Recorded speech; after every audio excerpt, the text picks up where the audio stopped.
The Tom Woods Show, episode 1593. Prepare to set fire to the index card of allowable opinion. Your daily dose of liberty education starts here. The Tom Woods Show. Folks, by far one of the most dangerous economic misconceptions of the 20th century is that the financial crisis of 2008 was caused by deregulation. Unregulated capitalism led us here. It's dangerous because the next time this happens, they're going to come up with even worse solutions. So we got to get this one right, and you can if you read my free ebook, The Deregulation Boogeyman. Pick it up at regulationmyths.com.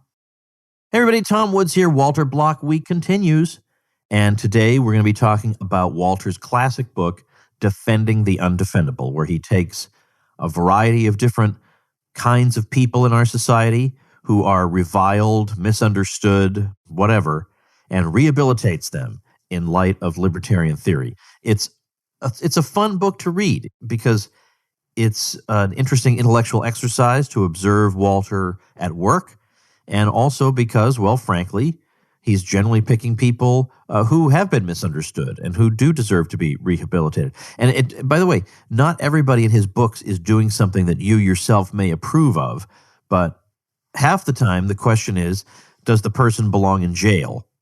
But more than that, in a lot of these cases, these are people who genuinely do add value, but this is just not recognized. People refuse to look at the situation clearly, and Walter is a stickler for being super, super clear about really what's going on in a particular case. So we're going to have some fun today. Of course, I'll link to Defending the Undefendable at tomwoods.com/1593. Walter, welcome back. It's a pleasure to be with you, Tom, always. All right, let's talk about Defending the Undefendable, the old Walter Block classic, the original volume. I recall hearing John Stossel, when he was listing 3 people, 3 books that really got him thinking and made him into a libertarian, mentioning Defending the Undefendable by Walter Block. So that's a great thing. John Stossel's done a lot of good in the world, and I'm glad you helped to nudge him in the right direction. Now, what I want to do in this book, in this episode about this book, is I mainly want to focus in on the so-called bad guys who are attached to commerce specifically, because I know there are a number of people you're chronicling in here who would be, who could get arrested for what they're doing, and yet it's all victimless crimes and they shouldn't get arrested. And I understand all that. But I think the misunderstandings generally come from things like the middleman, because people think the middleman contributes nothing. He's a parasite on the system, and we should hold him in no esteem whatsoever. I want to hit that so that we're getting both the undefendable and some economic knowledge at the same time. So why don't we start there? What does the middleman do, first of all? Tom, I'm a professor. I'm never allowed to answer a question directly. I have to go circuitously. So let me make a few comments before I get into that. Would that be okay? Sure. Okay. First of all, you mentioned John Stossel. He did interview people on the book Defending the Undefendable 1, but it wasn't me. It was Boas and somebody else, which sort of ticked me off slightly because it's my book. You'd think if he wants to interview someone on that book, he would interview me, but no. He interviewed Boas, and I forget who else it was. Secondly, you mentioned Defending the Undefendable 1. This reminds me of a joke. The Jewish mother buys her son 2 shirts, and he goes up and he changes into one of the shirts, and he comes down and says, "What do you think, Ma?" And she says, "The other one you didn't like?" Well, I have 2 Defending the Undefendables. The other one you didn't like? I'm kidding, of course. Well, I'm going to do 2 episodes. Okay, great. We'll do Defending the Undefendable 1 now, and then another episode with Defending the Undefendable 2. Yes. And right. I'm working on Defending the Undefendable 3, but it's not out yet. So we'll do that some other time. We'll hold off on that. Okay, the middleman. Sorry, I have to correct you again. It's the middle person. You can't have middleman. What's the matter with you? You political. Sorry. I'm not sure if I. Now I'm undefendable. Right. I'm not sure if I accept your apology because I'm very politically correct, as everyone knows. Okay, the middleman. Not the middle person. By the way, person is no good either because look at the last syllable of person. It should be. Well, you could get on with it already. Shut up and get on with it. Okay, the middleman. Okay, the middleman is hated and reviled because he adds to the costs. It would be much easier if the farmer just brought his food to the consumer. That's crazy. I mean, the farmer doesn't bring wheat to the consumer. What would the consumer do with wheat? What the farmer does is brings the wheat to a miller, and then the miller brings it to a baker, and then the baker brings it to I don't know, I guess a supermarket, and then the supermarket gives it to the consumer. So you have 3 or 4 middlemen there, and each one adds costs. So it would be cheaper if the farmer just brought the wheat or the corn or the barley to the consumer. That's crazy. In my tradition, the Jewish tradition, one of the mitzvahs, one of the good deeds is to cut out the middleman, as in, I can get it for you wholesale. I think Zero Mostel is talking about that. Well, the whole point is that each middleman has to, what's the word I'm looking for, has to pull his weight. And if he doesn't pull his weight, you cut him out. The reason we have middlemen is because they haven't been cut out. Namely, they make it more efficient for the consumer to get the stuff from the farmer or from whatever it is, the machine or the air conditioner or whatever, shoes. I mean, the shoe manufacturer doesn't sell directly to the consumer either. It goes to the wholesaler, to the jobber, to the shoe store, what have you. So the middleman is reviled and hated, but it's because of economic illiteracy. If people understood that the middleman provides a service, and everyone who offers something for sale is providing a service, because in a free market, everyone is free to decline that service. So if you can get it wholesale, go get it wholesale, and you cut out the retailer. But the fact that the retailer is there shows that he's offering something, convenience, location, who knows what, but he's offering something. So this would be my defense of the middleman.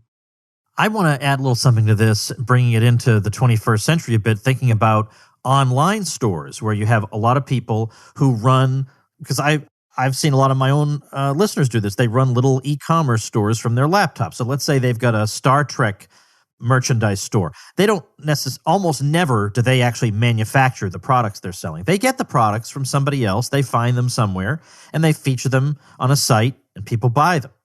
And I think some of them feel weirdly uncomfortable, even libertarians, weirdly uncomfortable about this. I'm not adding value. All I'm doing is taking these products, slapping them up on a website. I didn't create the products. I had nothing to do with it. I didn't have the creative idea. I didn't put in the elbow grease. I'm just featuring them on a website. People click and buy, and I earn a profit. There's a part of them that feels a little weird about this. So what economic value is that adding? Well, they wouldn't buy from this libertarian electronic person if there weren't something in it for them. They could go around him. Look, the supermarket got rid of 95% of the mom and pop stores. It used to be, if you wanted to go to the grocery before A&P and Safeway and places like that, you go to the mom and pop grocery and they had, 2,000 items. Now you go to Walmart or Safeway and they've got 20,000 items or 40,000 items.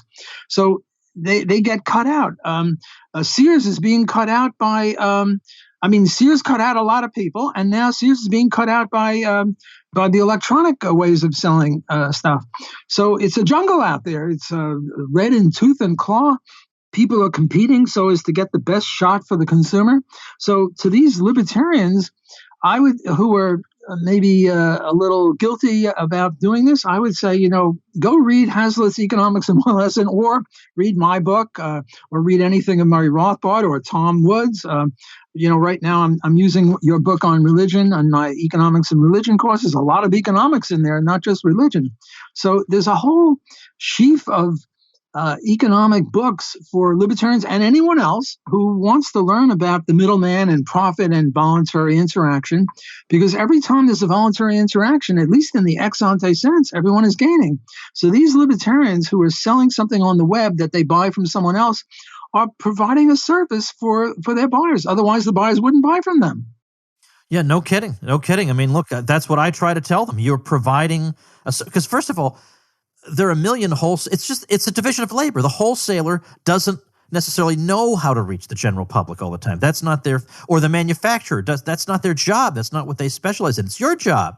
And, you figure out ways to get eyeballs on your website. That's a completely different task from putting together a Star Trek figurine. You're doing something different. And the fact is you're making people aware of something that is going to improve their lives, or otherwise they wouldn't be buying it, that they wouldn't have been aware of otherwise. So you are bringing value. So don't let the propagandists get to you. That's our lesson today from Walter and Tom. Yes. All right, next one is the Advertiser.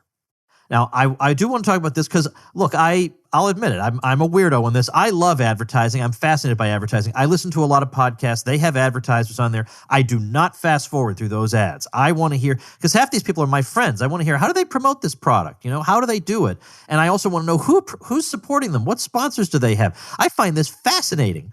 Other people find it really irritating, or in a way, they find it underhanded. Like the advertiser exists to manipulate me into buying something I wouldn't buy otherwise. Now, you know all these criticisms already. How do you answer them? Well, I certainly agree with you that the advertiser is another hero. And in my book, I call them heroes when they're either reviled or hated by everyone, and yet do not violate any rights whatsoever, and also promote economic welfare. One way to look at this is that we all advertise. Tom, we're doing Skype now, and I see you wearing a shirt and tie, and you're looking very good. Well, you're probably right now you're sitting in your slobby ways in your pajamas or something like that. But we're just doing audio, so you don't have to get all dressed up. When people go for an interview, my college students, you ought to see them come in a class, in scraggly shorts or whatever, t-shirt. They go for an interview. And all of a sudden, they're wearing a shirt and tie, and the girls are wearing a dress and high heels or whatever girls wear nowadays. It's hard to keep track. So they're advertising. They take a shower before they go, even though they might not otherwise do it. They get a haircut or whatever. So we're always advertising ourselves. Tom, you must be, we just had a Super Bowl. A lot of people watch the Super Bowl, but people like you would watch the ads, which is great. I mean, I think some of those ads are really interesting. But, yeah, suppose we ban advertising. Well, now who is this going to help and who's this going to hurt? For a long time, doctors and lawyers couldn't advertise, and if they advertised, they would lose their medical license. Well, who does that help? Well, obviously, it helps extant doctors who don't need to advertise because they already have a clientele, or extant lawyers. But if you're a new lawyer or a new doctor and you want to set up a practice and no one can advertise, well, then you're in trouble. You can't. So advertising helps newcomers. It helps competition. And competition brings about a better product at a lower price. So one way to, figure out what is the benefit of X is to say, well, suppose we forbade X. Who would that help? And we could see it would help extant firms. If Walmart couldn't advertise, or Sears or Safeway, it would help the mom and pop shops. And the mom and pop shops are already there. So the only way the newcomers could come in is they have to advertise. Well, advertising, there are three levels of information in economics. The lowest level, the silliest level, is perfect competition in economics. The mainstream people think, there's perfect competition, which is ridiculous. Namely, everybody knows everything about everything, and therefore there's no reason and no need to have advertising. Well, that's just plain old silly, even though that's what perfect competition is all about, and that's what mainstream economists teach about. The next level up is a thing by George Stigler, who was a Chicago economist, which means vaguely free enterprise, but not really up to the Misesian Austrian level. And what he says is the only kind of advertising that is justified is name, rank, and serial advertising. Like with a car, you can say, okay, how many miles per gallon? What's the tire pressure? What's the chassis? What's the insurance? Whatever. What's the powertrain thing? Namely, stuff that an engineer would want to know about the car. But the Misesian, Kersnerian, Rothbardian way of advertising is you can't account for the fact that when they're trying to sell a car, they get a beautiful woman in a bikini sort of patting the car. And, the critics will say, well, you're really trying to manipulate people. You're trying to indicate that if you buy the car, you get the girl for free. Subconsciously, I mean, everyone knows you don't get the girl for free, but subconsciously, no. This reminds me of another joke. The mule skinner, the master mule skinner, was teaching the neophyte, the apprentice, how to train mules. And he takes a sledgehammer and he hits the mule on the head, and the mule practically falls down. And the apprentice says, well, why'd you do that? And the answer was, wait for it, I need a drum roll here. You got to get his attention. You got to get the mule's attention. Well, we got to get your attention. You're the consumer, and I have a product to sell you. First, I got to get your attention.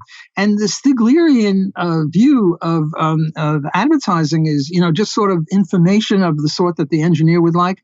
Well, that's not going to get anyone's attention. In order to get the attention of people, you have to have a Nazi or a cat or golf or a beautiful woman or something. You have to have, super person, Superman, whatever.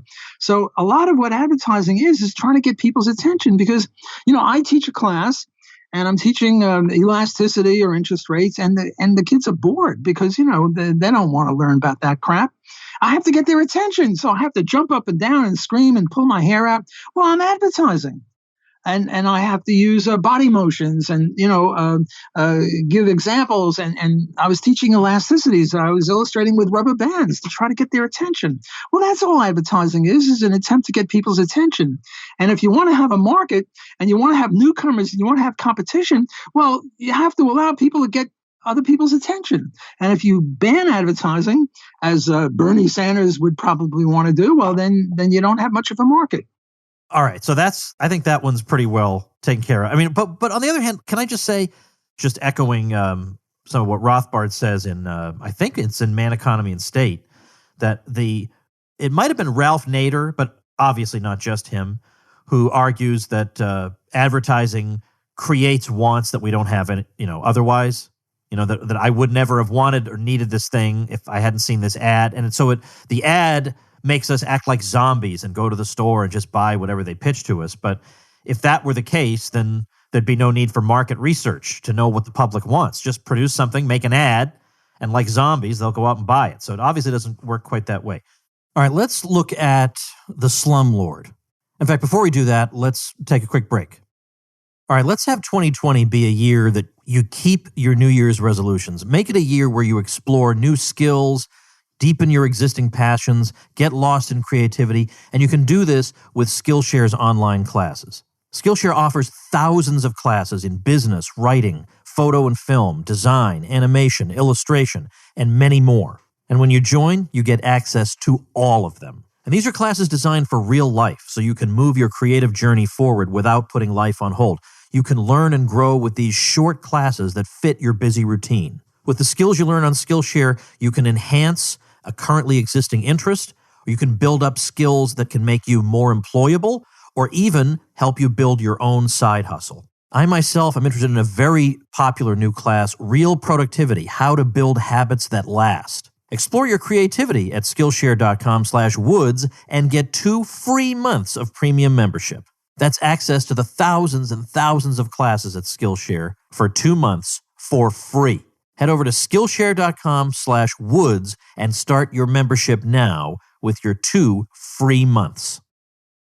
Okay, the Slumlord, my man, the Slumlord. I once did my PhD dissertation was on rent control, and I'd give speeches about rent control is no good. And instead of commenting or questioning me about what I was talking about, they kept saying, well, you were landlord. Do you know any landlords? Are you in the pay of landlords? People just don't like slumlords and yet what's wrong with the slumlord? I mean, we have other versions, used books. Used books are slummy books, whereas new books are, good books or whatever. We have secondhand cars, used cars. Nothing wrong with a used car. We have markets in all sorts of things that aren't top of the line. I mean, yes, we have Cadillacs and Rolls Royces, but we also had the Ford Focus and the Pinto and things like that, which are sort of not slum they're slum cars in effect. Well, we also have slumlords, which is mainly for real estate. Well, nothing wrong with inferior, secondhand kind of used, real estate. Yes, the slumlord provides a lousy service, but people want it. Look, McDonald's is like the slumlord of food. In New Orleans, we have very, very fancy restaurants, and then we have McDonald's also in New Orleans, and those are like slum food, poor people. So there's nothing wrong with selling inferior goods, the inferior goods sell at a lower price. There's nothing wrong with that. Nowadays on college campuses, the kids come with new dungarees and they've got holes in them already. I think ready-made holes. I'm not sure. I don't understand why that is, but those are slum clothes.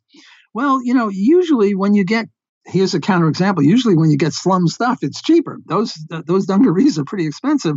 So that's a counterexample. So what I'm trying to say in this chapter, this is nothing. You don't have to have just Cadillac and Rolls Royce housing. You can also have inferior housing, and there's nothing wrong with that. And usually it's a lot cheaper. And if you're setting out, if you're young or you're poor, it's better to have that than to be homeless. Look, one of the reasons we have so many homeless people is we banned slum housing. Slum housing is better than the alternative. Here's another joke. The Economist was asked, "How is your wife?" The answer was, "Compared to what?" Well, what are we going to compare slum housing to? Compare to luxury housing? Yes, luxury housing is better. But the comparison is not between luxury and slum housing. The comparison is between slum housing and no housing, or being homeless. Well, I'd rather have a slum house, rent a slum house, or own a slum house than be out on the street or living in my car. So I defend slum landlord on the ground that he provides a service that people want, and there's nothing wrong with that. So why do you think people have been so negative toward people like that? Don't they think that somebody like this is taking advantage of the poor, or they're letting them suffer in substandard housing? I mean, what is the nature of the gripe? The nature of the gripe is economic illiteracy. Look, suppose I had a magic wand and I could get rid of all slum housing. It just disappears. Poof. Doesn't hurt any people. I tell all the people to get out of their slum housing. And then I pull the trigger on this magical thing, and there's no more slum housing. Have I helped people or hurt people? Obviously, I've hurt people, because they wouldn't be in that slum housing were that not the best opportunity that they had. And if we take it away from them, we push them further down. It's sort of like with sweatshops. The do-gooders and the virtue signalers want to get rid of sweatshops because there's child labor. And in these other countries, Bangladesh, India, whatever. Well, if we did that, what would those kids do? They might go to prostitution, or they might have to go to a garbage dump to get some food. They're much better in making a slum a sweatshop. That would be the slum equivalent on the working side. So one way to find out if something is virtuous or helpful or pro-economic welfare is to think in your own mind of, suppose it all disappeared, would we be better off or worse off? Well, we'd be worse off. This book, Defending Undefendable, is sort of patterned after Hazlitt's Economics in One Lesson. And Hazlitt, I'm not putting my book in the same category as his. I'm just saying that I'm following him.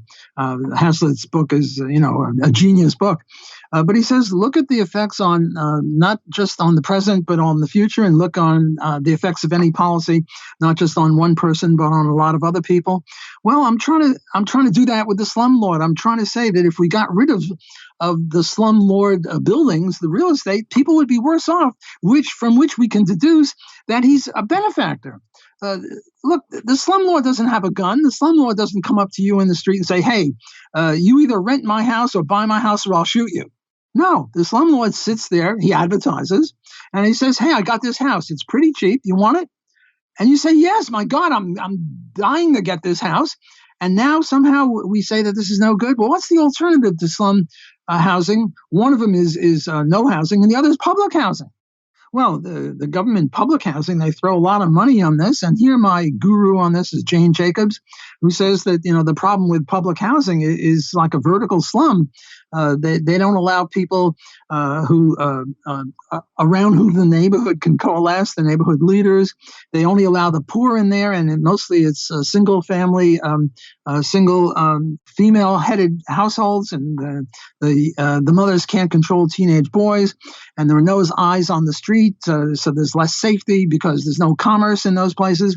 In the slums, in the tenements, in 100 years ago, these were thriving places. It's true they didn't have hot and cold running water, but that was 100 years ago. Nowadays, the slums have that also. Or if they don't have that, look, if you want a place with no hot and cold running water and it's dirt cheap, I shouldn't be able in a position to say, well, no, you can't have that. It's sort of like Mike Bloomberg saying you can't have 16-ounce sodas or something. If people want that, then I presume that's in their economic welfare.